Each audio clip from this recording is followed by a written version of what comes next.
Alors, figurez-vous une métropole française, ouais, bien française, mais plus grande que Rouen, et pourtant plantée à plus de 9000 km de Paris. C'est assez fou, non?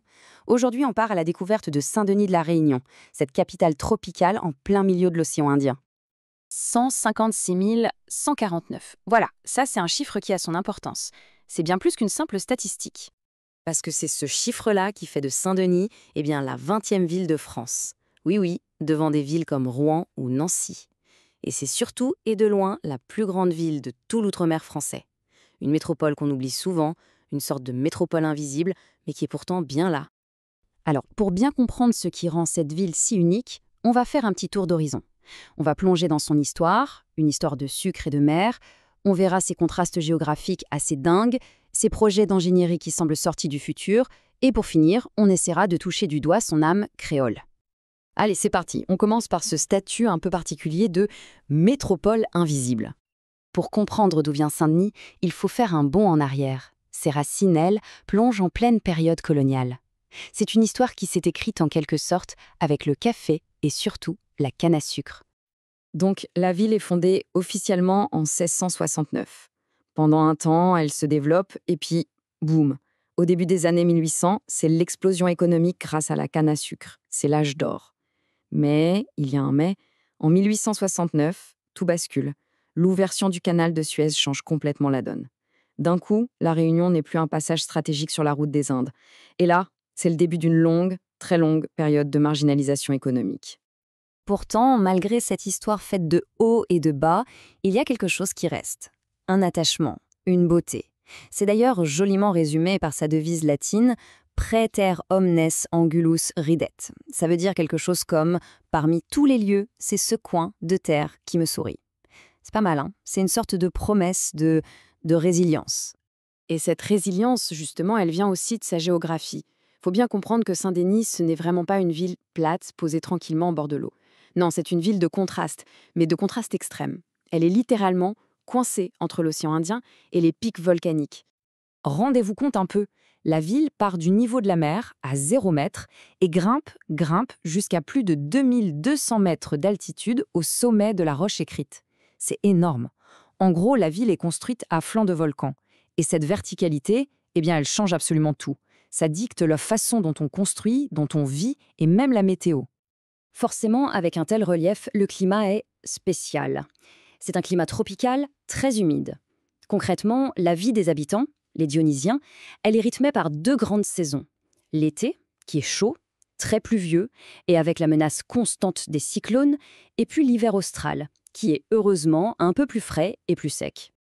Bon, la question qu'on se pose, c'est comment on fait pour vivre et se déplacer dans un endroit pareil? Eh bien, la réponse de Saint-Denis, elle est dans l'ingénierie. Et pas n'importe laquelle. Des projets vraiment audacieux, parfois même complètement spectaculaires. Prenons un exemple, la route du littoral. L'ancienne, elle longeait une falaise immense. On la surnommait, et c'est pas pour rien, la route la plus dangereuse de France. Il y avait des éboulements tout le temps, c'était mortel. La solution? Elle a l'air seule, mais c'était la seule, construire une nouvelle route sur l'océan. Un viaduc gigantesque qui avance sur la mer. Alors, évidemment, ça a un coût.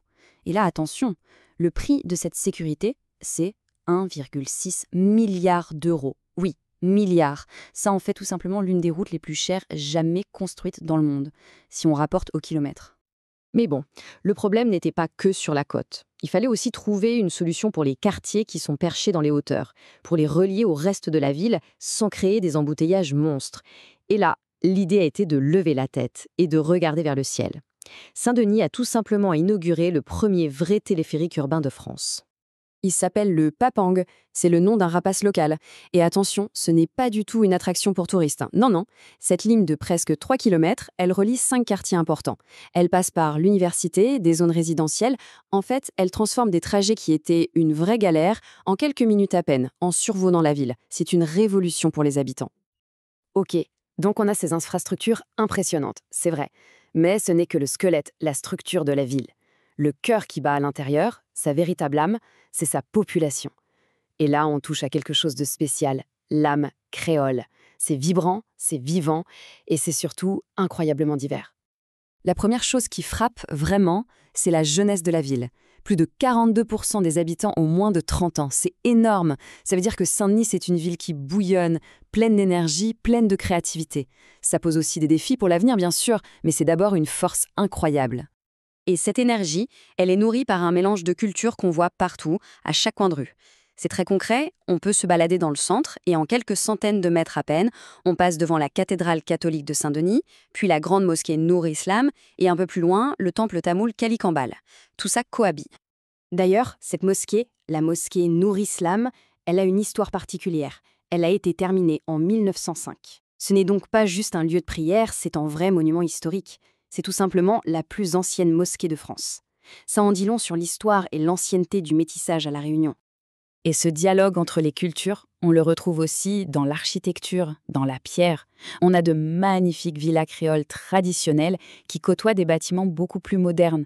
C'est ce mélange, ce patrimoine architectural unique qui a permis à Saint-Denis d'obtenir le label très respecté de Ville d'art et d'histoire.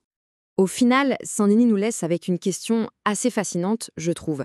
Comment est-ce qu'une ville peut être à la fois 100% française, avec une administration européenne, et en même temps cultiver et protéger une âme créole qui lui est propre, qui est farouchement unique? C'est tout le défi et c'est aussi toute la beauté de cette métropole qu'on ne voit pas assez souvent.